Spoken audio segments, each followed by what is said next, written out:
Steve over at Car Guys of Scottsdale. Got a 2010 Ford Mustang. Headlights were completely shot. I'll send you a before picture. We got these sanded out, reconditioned. Now we're about to apply our ceramic top coat. Here we go. Nice and easy. Nice and evenly.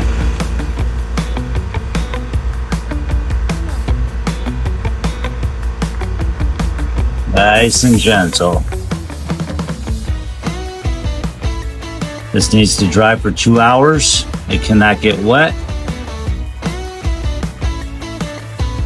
Incredible results. Let's go to the other side. Okay, headlight was shot, obscured, yellow. Sanded it out.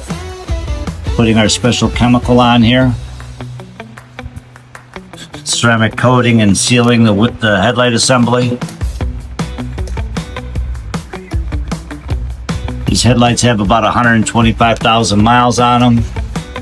They are severely worn out. We were able to save them, buy her a little more time, maybe another couple years. There we are. Brand new.